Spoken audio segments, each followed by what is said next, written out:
Hey everyone, how's it going? Elliot here. Welcome to the retro future. Today I'm going to become a millionaire because I bought a piece of prototype software off of a Japanese auction site. This right here, ladies and gentlemen, is a Nintendo 3DS prototype game cartridge, and I'm hoping, fingers crossed, we're gonna have some prototype Zelda game on here, and I'm gonna sell it and I'm gonna become a millionaire.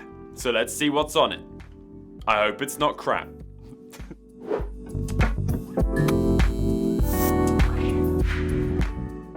I'm just going to show you quickly, you cannot just use this piece of software on a regular 3DS. You can see there, I'm plugging that in, and absolutely nout is happening. So that is why I have to have a special Nintendo 3DS. And I've actually got two of these because, well, I'm a nerd, and that's what we do. This right here is a 3DS Panda. So this is a development unit. You've got a nice red strip here, and you've also got a nice little red accent there as well on the 3D slider.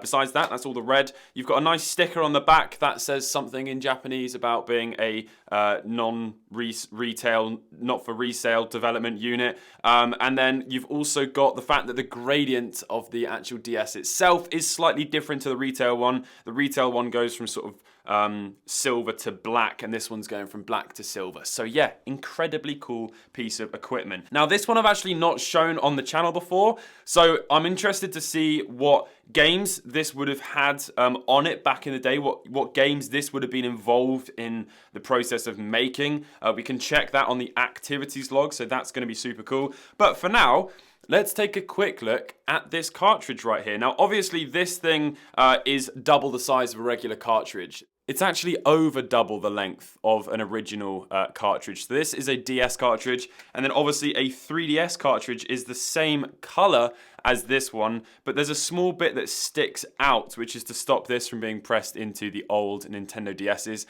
and that is not present on here, although obviously this will not work on any other unit other than a Panda unit or a modded DS, but yeah, you can see a few differences here. So another thing that's quite cool about this is on the back, there's actually a small door that we can open with a screwdriver. So let's go ahead and open that. Sometimes you get a small chip, like an extra sort of PCB with a chip on it that is connected into the back of the main board, and that is going to give it extra storage. I believe that's what that's for.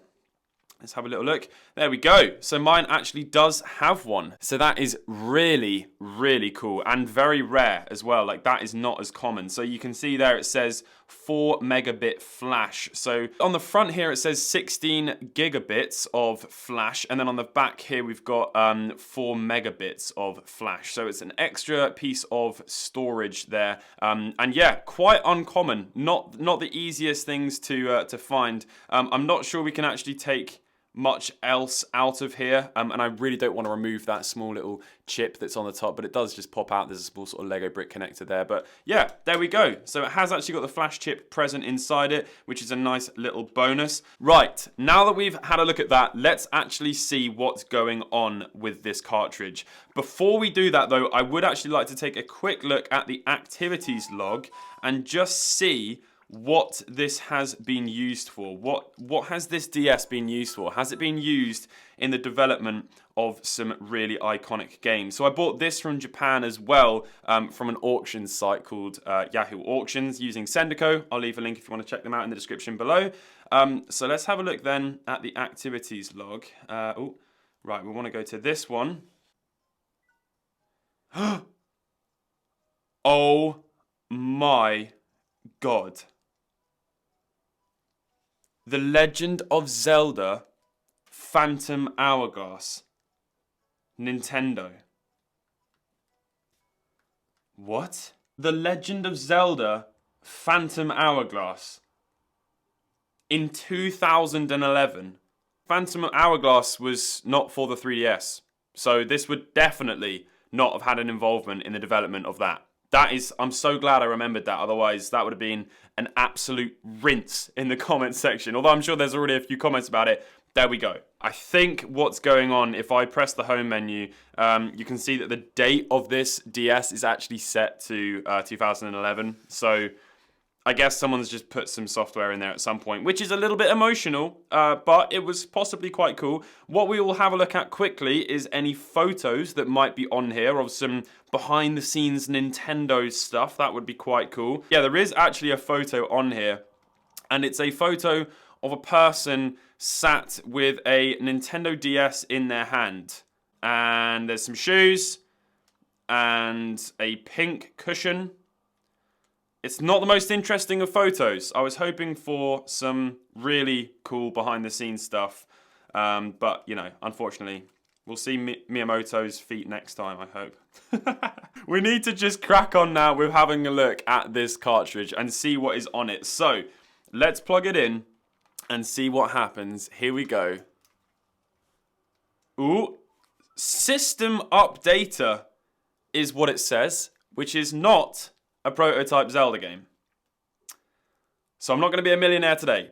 Ooh, okay. Right, so it says here, CTR System Updater, current MCU version 12.25, new firmware version is 0.27.0, patch info none, choose menu type, keep current setting, home menu, change to test menu, change to home menu. What am I looking at? Let me speak to my experts. Okay, so basically I've found out what's going on here. So my current firmware on my device is 6.2.0 and this updater tool is going to update it to 11.6.0. Now, why is that interesting? Well, it's not really massively interesting, but obviously being that this is a development unit, you cannot just connect it to the internet like you would on a regular one and update it in a conventional way because this has a development piece of software on it. This software on here is not the same retail software that you'd get on a regular Nintendo DS. So this has to be done in a special way with a special piece of software that is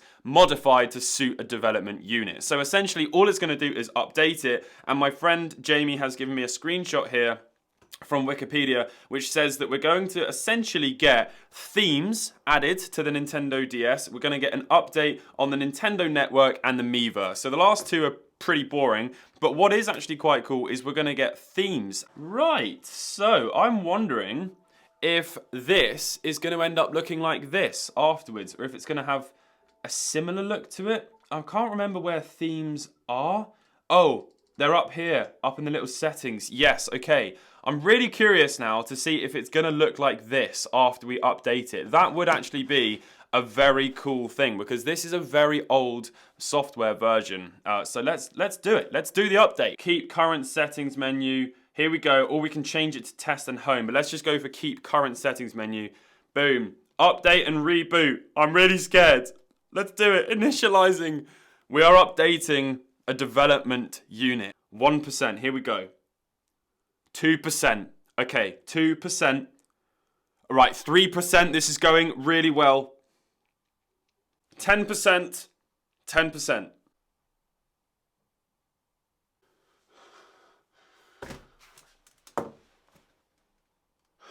20%. Yay. 100%. Finalizing. Okay. Please don't be broken. Okay, home. It's having a loading thing. Oh my god. Themes! Look, we're getting the advertisement for themes. It actually worked. We've updated it using the development cartridge. That is absolutely incredible. And now we have themes. So now it actually does look exactly like we thought it was, like we hoped it would.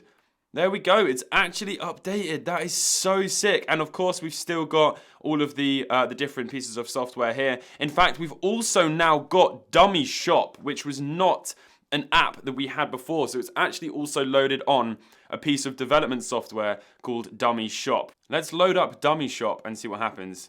Home button. Dummy Nintendo eShop. This app exists to debug API.